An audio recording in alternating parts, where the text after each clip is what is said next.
যুদ্ধের কারণে তেলের প্রাইস, অয়েলের প্রাইস যেভাবে বাড়ছে, the price of oil, gasoline and the risk of recession, এর কারণে একটি মন্দা আসতে যাচ্ছে। আমি যখন এই অনুষ্ঠানটি করছি আপনাদের সাথে লাইভ, তেলের মূল্য অলরেডি এটি ছিল $50 right now at this lifetime it's $86 barrel. Recently at least 6-7 tanker যারা আছে have been struck or damaged in that region, a Strait of Hormuz. Okay, so এটা কিন্তু আর কোনো থিওরি না যে risk, it's not a theoretical risk anymore. Okay, it's a practical risk. The private insurance and the shipping companies তারা কিন্তু largely avoid করবে এই এরিয়াটি ডিউ টু অবভিয়াস রিস্ক, এই ব্যাপারে কোনো সন্দেহ নেই। সো দ্যাটস ওয়াই, এই একটি কারণে, অন্যতম একটি কারণ অয়েল প্রাইস বাড়ছে হু হু করে। এখনকার যে পরিস্থিতি তৈরি হয়েছে in the middle east, specially Iran, Israel and আমেরিকার যে যুদ্ধ, মানে যেটি যুদ্ধটি শুরু হয়েছে এবং অনেকে বলে থাকেন এটি একটি যুদ্ধ যেটি অপরাধজনক যুদ্ধ।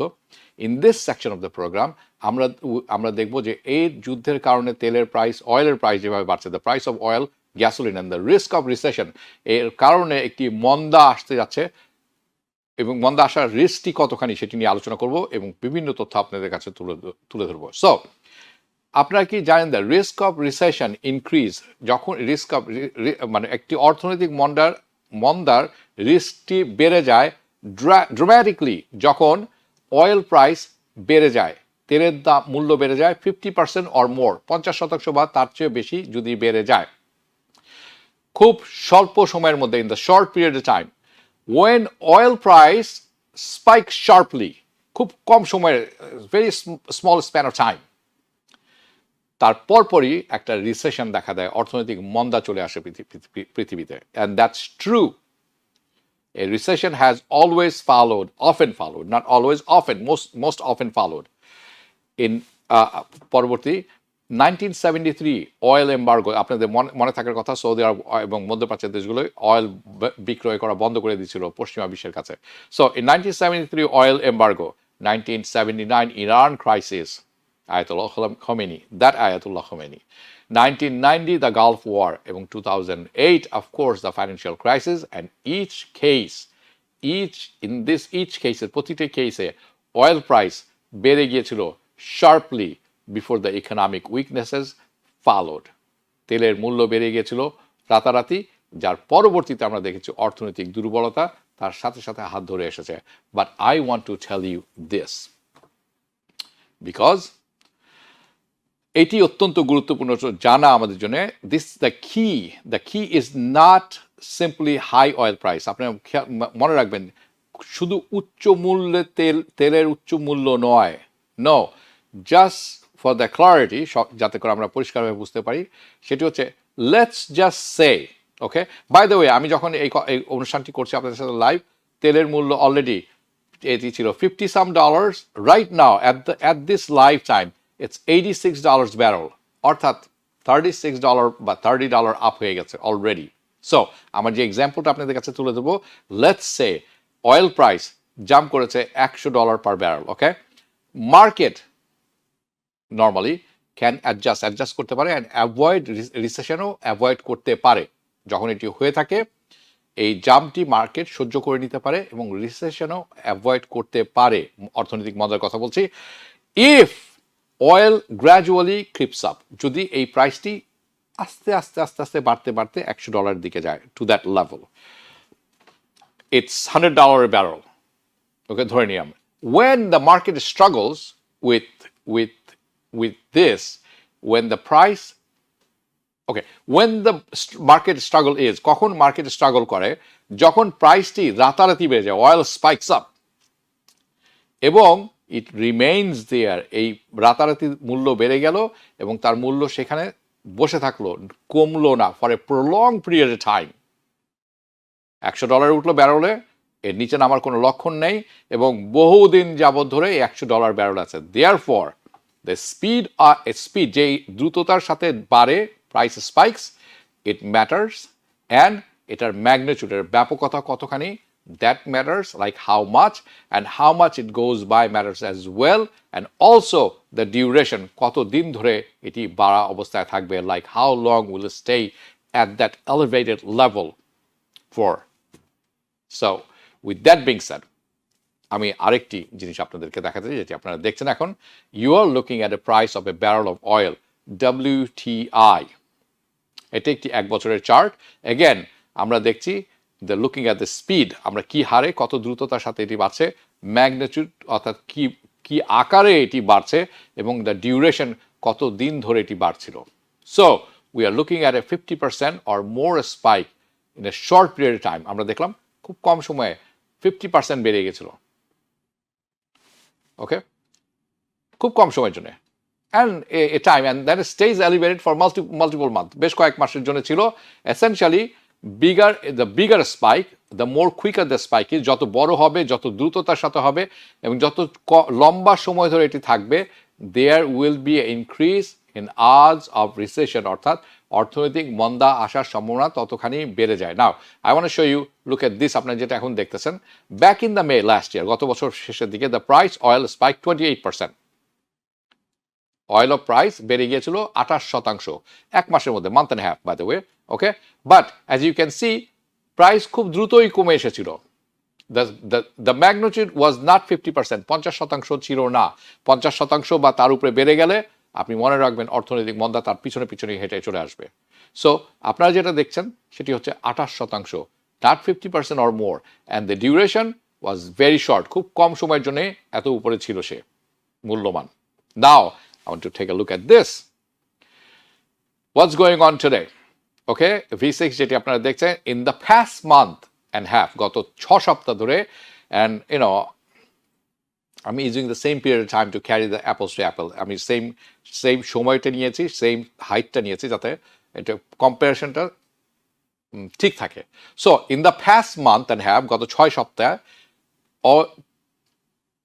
গ্যাসোলিনের প্রাইস, অয়েল প্রাইস এটি বাড়ছে। এখন বেড়ে বেড়ে 28% বা 28% অ্যাগেন সেই সময়ের তুলনায় এখন যেটি দেখছেন আবারও সে 28% বেড়ে গেছে। রাইট নাও আমরা যখন কথা বলছি it is actually over 35%। Okay, more then 28%। So from 59, কিন্তু আপনি যদি 28 ওই সময় থেকে নেন এবং এই সময় চিন্তা করেন, যে দুটি চিত্র আপনারা দেখছেন, ফ্রম 59 to 76, দ্যাট ইজ এই you're looking for, if you're looking for danger, if the price oil goes up 50% or more, এটা হচ্ছে danger আমাদের জন্য, danger. We are right now flirting with danger, কারণ আপনি যেটি অন স্ক্রিনে দেখছেন 28%, এটি আমি যখন প্রতিবেদন তৈরি করছিলাম, আমি যখন এখন লাইভ করছি, it's already $86. So we are really flirting with danger. So we're getting close to 50%. So basically it is a 90% barrel or more, 90 যদি প্রতি ব্যারেল অয়েল হয়ে থাকে $90 এবং তার চেয়ে একটু উপরে, that's the 50% raise. আমরা এখন আছি $86, relatively soon, okay, relatively soon, and it is going to stay there. যদি এই যে প্রাইস বেড়েছে এখন, এটি যদি বেশ কয়েক মাস যাবত, স্পেশালি 6 মাস যাবত থাকে, আমি 6 মাস তো ডিজাস্টার, 3-4 মাস যাবত থাকে, and if it plays out like that, then that's going to be a red flag. আপনারা ধরে নেবেন that's going to be an elevated recession risk, অর্থাৎ আপনি ধরে নিতে পারেন অর্থনৈতিক মন্দা আসন্ন। ইতিহাস তাই বলছে, and ইতিহাস, history repeats, and the risk goes higher the higher we go past $90 a barrel. অর্থাৎ এই যে অর্থনৈতিক মন্দার রিস্কটি আছে এটি বাড়তে থাকে যখন, আমি বলেছিলাম $90, it's a red flag, 50% red flag, যদি $90 চেয়েও বেশি উপরে চলে যায় per barrel, risk is higher, the more quickly, and then যদি এই $90 and up চলে যায় as fast as possible, very quickly, if we get there, longer এবং লম্বা সময় ধরে সেখানে থাকে, তাহলে তো রিস্ক আরো বেড়ে গেল। So okay, that's being shed, let's gauge the situation. চলুন আমরা বোঝার চেষ্টা করি সিচুয়েশন। আপনারা যেটি দেখছেন, this is what's playing out in international water. Okay, okay, this is what we need to pay attention to. আমাদের সবাইকে এখন এই জায়গাতে অ্যাটেনশন দিতে হবে। আমি প্রথমে বলে দিয়েছিলাম যে এটি রাজনৈতিক অনুষ্ঠান নয়, কিন্তু অর্থনৈতিক অবস্থান বুঝতে হলে বর্তমান জিও পলিটিক্স অ্যান্ড রাজনীতি কিছুটা চলেই আসবে। যেটি আপনারা দেখছেন অন স্ক্রিনে, it's called strait of Hormuz. বাংলায় আমরা বলে থাকি হরমুজ প্রণালী, ইংরেজিতে strait of Hormuz. Because this is one of the most important energy choke point, যেখানে এনার্জিকে একদম থামিয়ে দেওয়া সম্ভব ইন দ্য ওয়ার্ল্ড। রাফলি 20% গ্লোবাল অয়েল ট্রেড ফ্লো করে through this narrow passage. Recently 5টি, গতকালকে আমি যদি ধরি আমেরিকান অয়েল ট্যাঙ্কারে আক্রমণ করেছে ইরানের মিসাইলস, ওকে, তাহলে হবে 6টি। রিসেন্টলি অ্যাটলিস্ট 6-7 ট্যাঙ্কার যারা আছে have been struck or damage in that region, a Strait of Hormuz. Okay, so এটা কিন্তু আর কোনো থিওরি না যে risk, it's not a theoretical risk anymore. Okay, it's a practical risk. There are actual commercial vehicle যারা আছে তারা এখন hit হচ্ছেন by missiles and these oil vessels যেটি আছে, বিভিন্ন তেল বহনকারী যে যান আছেন, জাহাজ, they don't want to pass through this. তারা এখন আর এখান থেকে যেতে চাচ্ছে না। কেন? Due to their threat of physical harm. জাহাজ ডুবে যেতে পারে, তাদের অর্থনীতি ধ্বংস হয়ে যেতে পারে, তারা নিজেরাও মারা যেতে পারেন। So threat to physical harm or due to financial reasons, দুটি ধরে নিতে পারেন।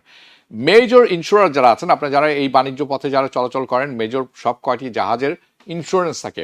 বড় বড় ইন্স্যুরার যারা আছেন তারা এখন কি করছেন? ক্যান্সেল করে দিচ্ছেন এই জাহাজগুলির insurance. So major insurers have canceled the risk coverage. সব সম্পূর্ণ ইন্স্যুরেন্স নয়, রিস্ক কাভারেজ বলে একটি অংশ থাকে এই জাহাজগুলোর, সেই অংশটি তারা বাতিল করে দিচ্ছেন। কাদের জন্য? যারা গলফ যাচ্ছে, যারা যাচ্ছে স্ট্রেট অফ হরমুজে যাচ্ছে তেলের জন্য অথবা অন্যান্য জিনিসের জন্য। দ্যাট মিনস এই কোম্পানিগুলা like shipping companies, they are no longer rely on their existing war risk policies. যে শিপিং কোম্পানিগুলো আছে তারা এখন আর তাদের বর্তমান ইন্স্যুরেন্সের উপরে ডিপেন্ড করতে পারবেন না, এবং স্পেশালি ইন্স্যুরেন্সের যে ধারাটি আছে ওয়ার রিস্ক ইন্স্যুরেন্স পলিসি, এটির উপরে তারা নিতে পারবেন না। অর্থাৎ তাদের জাহাজ ডুবে যাবে, they gets nothing. It's high risk. কোনো কোম্পানি এই সুযোগ নেবে না। This is a risky business, very risky business. So to that situation, এই সিচুয়েশন, ইফ ইয়োর ইন্স্যুরেন্স, যে আপনি ধরে রাখেন, if the situation is that, যদি এরকম হয়ে থাকে যে আপনার ইন্স্যুরেন্স কোম্পানি আপনার ইন্স্যুরেন্স সরিয়ে দিয়েছে, pulled from one of these vessels, আপনার কোন একটি জাহাজ থেকে তারা ইন্স্যুরেন্স তুলে নিয়ে গেছে, বলছে আপনাকে আমরা ইন্স্যুরেন্স দিব না, দেন যে নতুন রেট হবে আপনি বলবেন ওকে আমি আরেকজনের কাছে যাই, তার কাছ থেকে ইন্স্যুরেন্স নেই। The new rate is going to be as much as 12 time high. 10 থেকে 12 গুণ বেশি পয়সা দিয়ে আপনাকে ইন্স্যুরেন্স করতে হবে compare to the old rate. And if the insurer aren't going to cover it, আপনি ধরে নেন যে 10 গুণ 12 গুণ দিয়ে যদি আপনি পারেন তাহলে কাভার করবেন, কিন্তু তারপর যদি ইন্স্যুরেন্স কোম্পানি আপনাকে ইন্স্যুরেন্স না দেয়, দেন দ্য কমার্শিয়াল ট্রাফিক কি হবে? ইদার স্ট্রেট অফ হরমুজে যাবে না, অথবা স্লো হয়ে যাবে, they can slow down, or it's going to come to an stop, and that's another part. এটি আরেকটি অংশ বিশ্বব্যাপী যেটির প্রভাব পড়তে যাচ্ছে। সো যেই পর্যন্ত straight of Hormuz may not be formally closed. এখন it's closed, আমরা শুনছি it's closed, কিন্তু একেবারে সম্পূর্ণ ক্লোজ নয়। ট্রাফিক হ্যাজ নট, এখন কিন্তু ট্রাফিক বন্ধ অনেকখানি। Traffic has not resume in a meaningful volume. তাৎপর্যপূর্ণভাবে যদি এর ভলিউম না বেড়ে থাকে যাওয়া আসার, the private insurance and the shipping companies তারা কিন্তু লার্জলি অ্যাভয়েড করবে এই এরিয়াটি ডিউ টু obvious রিস্ক। এই ব্যাপারে কোনো সন্দেহ নেই। সো দ্যাটস ওয়াই, এই একটি কারণে, অন্যতম একটি কারণ অয়েল প্রাইস বাড়ছে হু হু করে, because of the supply constrain. Now President Trump উনি পাবলিকলি ঘোষণা করেছেন যে আমেরিকার নেভি এসকোর্ট করে নিয়ে আসবে অয়েল ট্যাঙ্কারগুলোকে, the commercial vehicles, through the strait of Hormuz, যদি সেটা নেসেসারি হয়ে থাকে। And of course I had to emphasise the word, because কেন ইফ নেসেসারি, কেন জোর দিয়ে বলছে এই কথার উপরে? কারণ ইটস নট গ্যারান্টিড। উনি বলেছেন গ্যারান্টি করে could but not guaranteed, and the goal would be ensure the free flow of energy. কি কারণে তারা আপনাকে এসকোর্ট করে নিয়ে আসবে এখান থেকে? যাতে করে এনার্জি ফ্লোটা ফ্রি থাকে, ফ্লো হতে পারে energy oil, and stabilize global oil market. এটি হচ্ছে আমেরিকা এবং প্রেসিডেন্ট ট্রাম্পের উদ্দেশ্য। এই জন্য তারা বলছেন আমরা তোমাকে সিকিউরিটি দিয়ে বের করে নিয়ে আসবো, কিন্তু they didn't say we guarantee you, no guarantee, we could, we will, কাদের কাদের করবেন, কারণ এখান থেকে চাইনিজ জাহাজ বের হয়ে আসছে যেটি ইরান আক্রমণ করছে না, তাহলে চাইনিজরা তো বের হয়ে যাচ্ছে, প্রেসিডেন্ট ট্রাম্প কি চাইনিজ জাহাজগুলোকেও সুরক্ষা দেবেন? I don't think so.